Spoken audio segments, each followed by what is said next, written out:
2, 1. How's it going, guys? I'm Jim Park, and I'm here to show you how I pack a pack. And I'll preface this by saying if you're looking for the ultralight video, this isn't it. Go ahead and turn this off and look for that one somewhere else.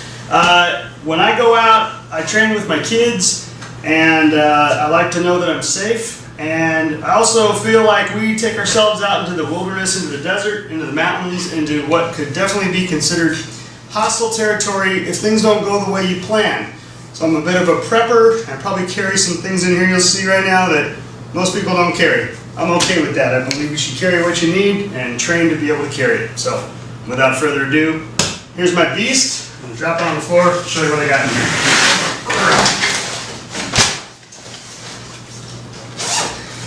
In my little top pack here, carry the things I like to get a hold of the quickest.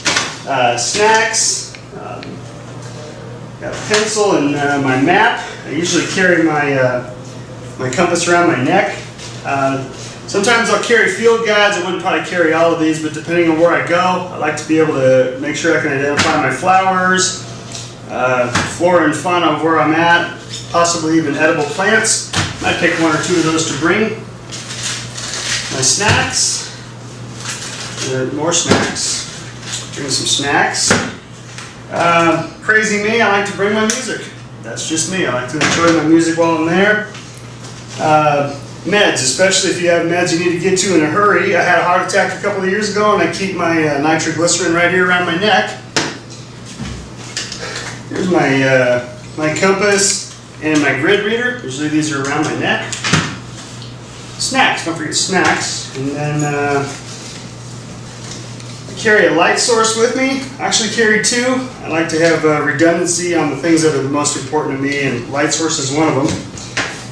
I carry a couple of bandanas. These are good for about 1,000 uses. We could probably do an entire video on just all the things you can do with a bandana. I keep my cell phone with me, and my cell phone pairs with a personal locator beacon. So again, guy with coronary heart disease, I'm going out into the far, far wilderness. I want to know that if something goes wrong, I can click a button and the cavalry comes running. This particular model also lets me link to a satellite and send text messages through my cell phone. Let's see, GPS. How about this one? Forget this when you're out there, right? Okay, your permits. Let's see, my wallet, my keys, and one thing I hate to carry because it really is heavy, but it's my spare batteries for my light sources, my personal locator beacon, and or my GPS.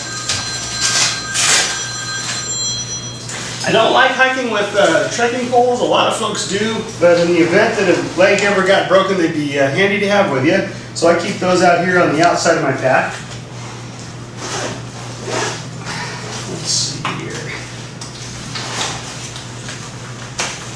I bring my gaiters, especially if we're in the desert. Very handy to have. Here's one of the things that will probably bring some gasps. I bring binoculars. I like to be able to look around and see where I'm going, maybe identify a bird, look for water, who knows. I bring an extra set of clothing in case I get wet, fall in a river. Never happened. Let's see here. Water. Not entirely a fan of the Camelback brand per se. It's done me okay for a lot of years, but I'm looking for a different version. These are real nice while you're walking, but they're tough to clean. I've grown so many kinds of mold and algae in this thing, I almost wonder if it's shortening my lifespan to use it. So I'm looking at some other stuff, but this is my preferred water delivery method for today. Rain gear. Always, always, always, and always carry your rain gear with you. Water filtration. I bring both. I bring the droplets, which will get your water clean fast. But to be able to pump has been really great a few times where water sources were real hard to get water out of, like real shallow puddles, and when that was all there was, halfway up Whitney. And yeah, this is how I pack for Whitney. This is how I pack for Dos Cabezas and whatever overnight trips. It's always the same gig. You haven't seen the worst of it yet. Hold on. Food system. I like to jet boil. It's real simple. I'm not into cooking out there. Some people are, but I just like to pretty much reheat what's freeze-dried, and as long as I can make coffee, I'm good. Bring a fleece, keep me warm. I bring a first aid kit. I'll let Melody show you the contents of hers. It's probably better than mine. I bring a warm jacket in case it really gets cold. You're gonna love this one. So let's say you're out there and your tent gets blown away. Now, I've never heard of a windstorm out in the desert that destroys many tents or blows them away. That's not true. I've heard of one and I was on it just this last year. So, not that I would have used it for that trip, but I do carry a pretty good sized knife with me. Reason being, I can make shelter with this if I absolutely need to. You can't do that with a pocket knife. I have a spare fire starter with me. This is a ferro rod, and if you're not familiar with it, I'll tell you I don't carry a lighter, I don't carry matches, because you can run out of both. Your lighter can run out of fuel, and your matches, you can just run out of matches, but I can do that about 10,000 times with this and start as many fires as I want. It's a great way to go. Learn how to use it. It's worth having with you. Yes, this weighs a ton. The poo bag. Gotta have your poo bag, and in my poo bag is a shovel, roll of toilet paper, hand sanitizer, and a Ziploc bag to cart whatever you need to cart back out with you. And just as an aside, your hand sanitizer is a great accelerant, so if you're not particularly practiced at using a ferro rod to start a fire, open up one of your hand sanitizers, put that on a bit of tinder and put a spark on it, you'll have a fire going like that. Sleeping bag liner, get down into that. I like that because I guess I sweat a lot. I don't like feeling like a free roll-up when I'm trying to roll around in my sleeping bag. It's disgusting. This is my oh you know what kit. I'll open this in just a minute. Spare clothes, long underwear. This is my backup water system. Why metal? Yes, it's heavier because I can always purify water in this. If I put this in a fire and I don't have my pump and I don't have my tabs and I'm all out of drops, I can always purify water in this just by boiling it. That's why I carry this as opposed to an Nalgene bottle. And down on the very bottom, I don't think I have to pull it out for you because I think you've seen one before. I have my tent in a compression sack. I have my sleeping bag in a compression sack with a small pillow. I have my roll-out pad that I lay on, and my tent stakes.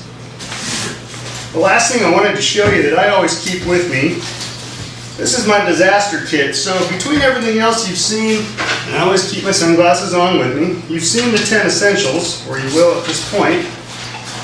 Here is what I keep. I keep a space blanket. If you are suddenly without your tent and sleeping bag for some reason, like a flash flood or a windstorm, I've got this. I've got a signal mirror to try to get a hold of somebody. I've got a poncho. I've got my sunblock, my Carmex, also a good accelerant. I've got a little bit of calories in here if you needed them. Not only can you eat this if you were really that hungry, you could also bait a trap with that if you were really in big trouble. Never had to do it, just saying.